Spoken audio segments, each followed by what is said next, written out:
నిజాన్ని మాట్లాడుకుందాం.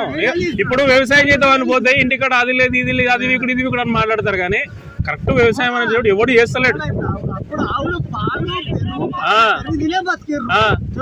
ఇప్పుడు జ్వరం వస్తే స్కానింగ్లే, ఏదొచ్చినా స్కానింగ్లే, ఏదొచ్చినా స్కానింగ్లే. మరి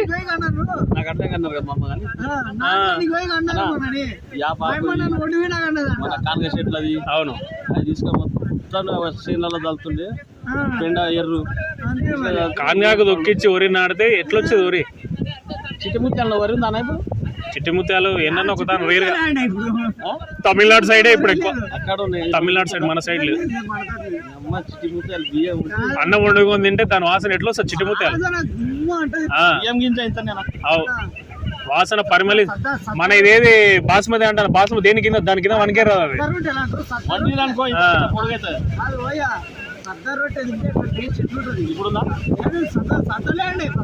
సద్ద గాని రాగి ముద్ద గాని మన సంకటి గాని మా దాంట్లో బొడ్డు జడ జడ జడ అంటున్నారు. అంతెందుకని